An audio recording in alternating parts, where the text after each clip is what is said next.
This is the web page that will appear when you enter Access Web BMJ Best Practice. So I now will log in and I will show you what are the features in BMJ Best Practice.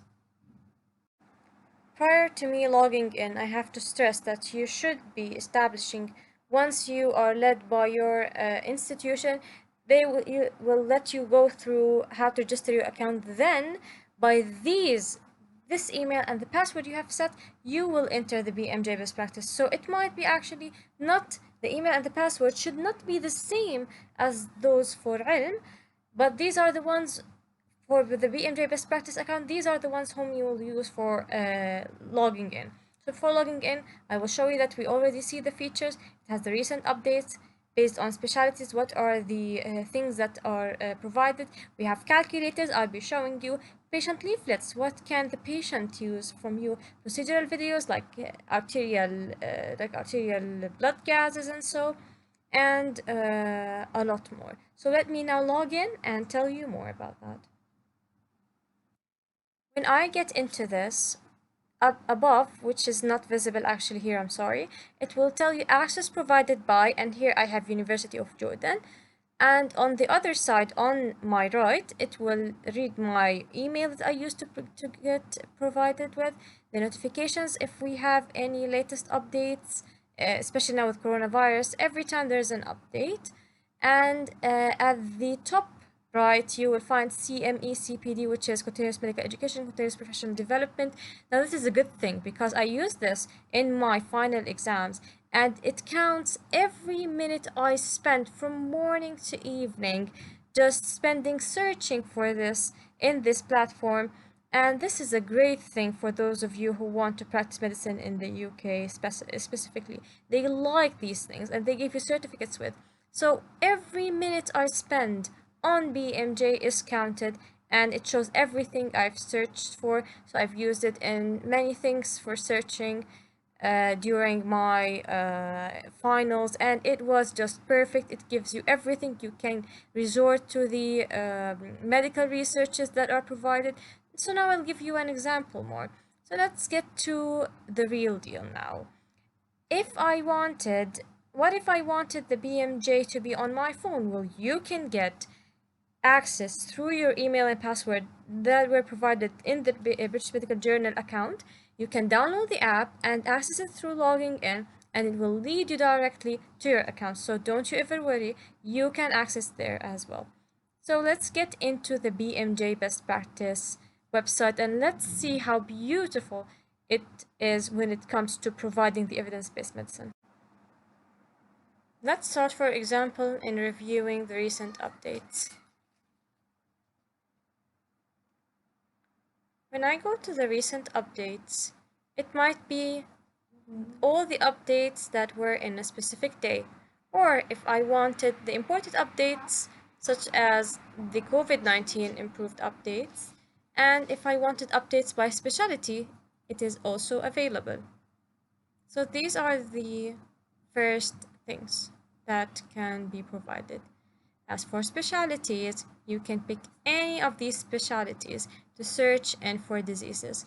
As for calculators, these are the ones that serves you best when you search for certain things. As for example, if I wanted to search for APGAR score, I don't want to calculate it, or I actually forgot about it and maybe I don't have internet now to look for. If I wanted to look for in my phone, it is actually saved. It's one of the scores that are offline, as well as many scores on the calculators. So I pick whatever I have in the APGAR score. Then I see the total criteria. Then I see the references that provides with APGAR score, and I can see what is the score's meaning. So if you forgot anything, for example, let's pick another score. Let's pick the CURB 65 score. CURB 65 for pneumonia severity score. It will as well provide me with those needed in calculating the severity for pneumonia. There are multiple actually calculators which I didn't know about. There are simple things that I thought I would never use a calculator for, but actually turns out that it is provided, like anion gap, for example. Some of us just remember anion gap, then forget it again, like me, for example.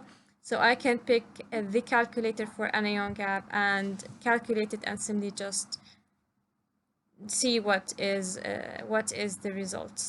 So these are beautiful because every calculator has a provided researches with that help me to actually resort to what I want, to what I am seeing, and why is this score important in the clinical life. For example, for procedural videos, which are actually not provided in the app, for example, the mobile app, but it's here on the website on laptops, for example, you can see that there are multiple signs, there are multiple procedures that you can use and you can look at, and these are very good. So what if I wanted to search for a certain disease? For example, if I wanted to see an approach to failure to thrive, try to search for failure to thrive. So at first, it popped up because there is a thing named as failure to thrive. So as you can see here, there is a summary. This is the perfect sequence of getting exposed to a certain subject. You start by the epidemiology, you start then by the etiology. They give you certain case histories to tell you that when you should see such things. Then the approach, history and exam. Look, for example, for the history and exam, the beautiful thing about it that it tells you how likely it is to be happening, like common or uncommon, how are the risk factors and whether risk factors are strong or weak. And when you open anything, you might actually be also provided by some numbers besides that tells you where did they get that evidence that well, it's a strong risk factor, and so on. Then if I wanted to get a treatment algorithm for failure to thrive, for example, I can get an algorithm here. If it was acute, my first line, my second line, the evidences on why is this a first line or why is this a second line, then the how do I prevent it, what things should I discuss with my patients when it comes to this thing, how can I monitor my patient, what are the complications of, for example, failure to thrive, what is the prognosis of failure to thrive, maybe depending on what has caused it, and so on. So this is a kind of a broad spectrum. So let's go to, for example, a narrower thing. So let me just look at another thing. I'm sorry, I picked urinary tract infections. I'm sorry for this. So as you can see here, my investigations, and the good thing is actually if you had a patient who is a cash payer and you are actually not wanting to let him pay a lot, you can resort to these things to tell that I can actually say, why is this the first investigation? What is the significance of it?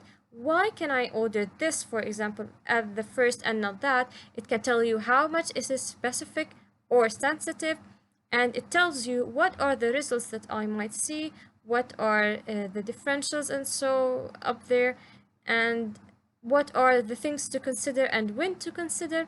So these are a very interesting things. Let's see the complications to let you know more.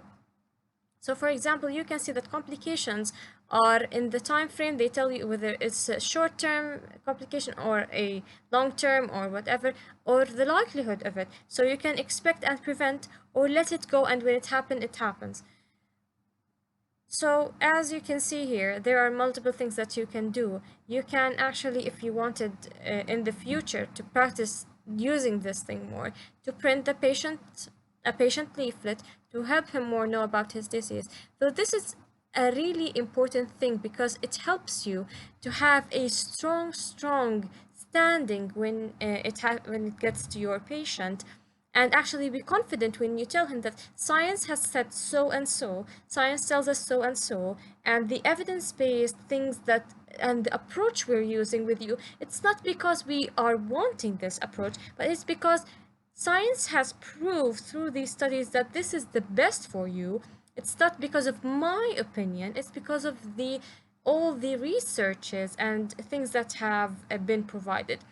So this is why I am telling you, you have to get used to a fast access on things that are evidence-based and shows you when you should act and how you should act and what are the next steps at every step in managing your patient to actually you will get satisfied and you will learn more, and the patient will be satisfied that you haven't let him just by that you have did your best to provide to him the best information available and the best management available for him to trust you even more and to feel like he actually got better.